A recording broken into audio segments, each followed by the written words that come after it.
భద్రాచలం వద్ద గోదావరి ఉధృతంగా ప్రవహిస్తోంది. 43.1 అడుగులకు చేరుకోవడంతో అధికారులు మొదటి ప్రమాద హెచ్చరిక జారీ చేశారు. గోదావరి వరద శ్రీరామ్ సాగర్ వద్ద పెరుగుతూ ఉండడంతో భద్రాద్రి వద్ద 48 అడుగులు దాటి రెండవ ప్రమాద హెచ్చరిక దాటి ప్రవహించే అవకాశం ఉన్నట్లుగా సిడబ్ల్యూసీ అధికారులు అంచనా వేస్తున్నారు. ఇదే అంశంపై మరింత సమాచారాన్ని మా కరెస్పాండెంట్ తిరుపతిరావు అందిస్తారు.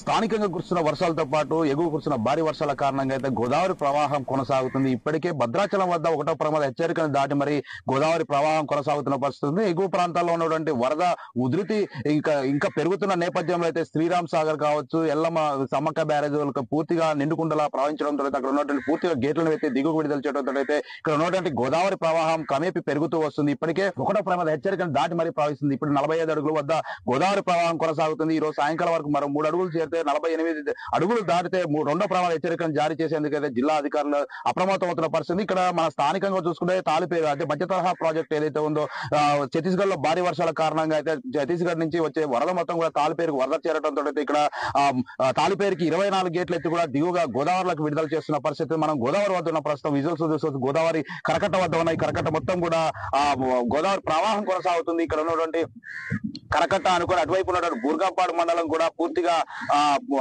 గోదావరి ప్రవాహం కొనసాగుతుంది. అక్కడ ఉన్న గ్రామాల్లో కూడా నీరు చేరి ఇబ్బందులకు గురవుతున్న పరిస్థితి. అక్కడ ఉన్నటువంటి స్థానిక ప్రజలను కూడా పునరావాస కేంద్రాలకు తరలించే విధంగా అయితే అధికారులు ఏర్పాటు చేస్తున్న పరిస్థితి మనం చూసుకుంటాం. ఇక్కడ ప్రధానంగా మనం జిల్లాలో ఉన్నటువంటి తాలిపేరుతో పాటు ఇంకా మధ్య కిన్నెరసాని ప్రాజెక్టు కూడా పూర్తి స్థాయిలో నిండుకుండలా ప్రవహించడం అయితే అక్కడ ఉన్నటువంటి 8 గేట్లను కూడా పూర్తిగా నీటిని విడుదల చేయడంతో గోదావరి ప్రవాహం ఇంకా కొనసాగుతున్న పరిస్థితి అయితే ఉంది. ఇక్కడ ఉన్నటువంటి గోదావరి ఏదైతే కిన్నెరసాని డ్యామ్ వాటర్ దిగువకు విడుదల చేయడం దాదాపు 30 గ్రామాలకు కూడా రాకపోకలు నిలిచిపోయిన పరిస్థితి అయితే మనం చూస్తున్నాం. ఇప్పుడు ప్రస్తుతం అయితే భద్రాచలంలో ఉన్నటువంటి ముంపు ప్రాంత ప్రజలను కూడా జిల్లా యంత్రాంగం అప్రమత్తం చేసింది. 2వ ప్రమాద హెచ్చరిక దాటితే మాత్రం అక్కడ ఉన్నటువంటి పునరావాస కేంద్రాలు ఏర్పాటు చేయాలని కూడా జిల్లా కలెక్టర్ జితీష్ పాటిల్ కూడా తెలుపుతున్న పరిస్థితి ఉంది. ఇప్పటికే కావాల్సినటువంటి ఏదైతే విస్తా కాంప్లెక్స్ భద్రాచలం ఆలయం చుట్టూ కూడా విస్తా కాంప్లెక్స్ కూడా స్లూయిస్లు వాటర్ లీకేజ్ రావడంతో వాటి పెద్ద మోటార్ల సహాయంతో గోదావరి ప్రవాహం గోదావరిలోకి పంపిస్తున్న పరిస్థితి ఉంది. ఇక్కడ రెడ్డి కాంప్లెక్స్ అన్న సత్రాల వద్ద పూర్తిగా నీరు చేరిన పరిస్థితి మనకు కనపడుతుంది. ఇది ఇలా కొనసాగితే మాత్రం పైన ఎగువ నుంచి వచ్చే వరద ఇలానే కొనసాగితే మాత్రం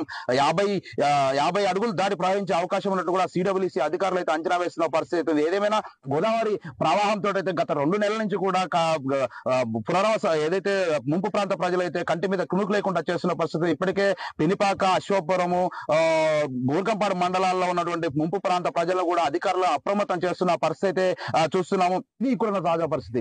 స్థానికంగా కురుస్తున్న వర్షాలు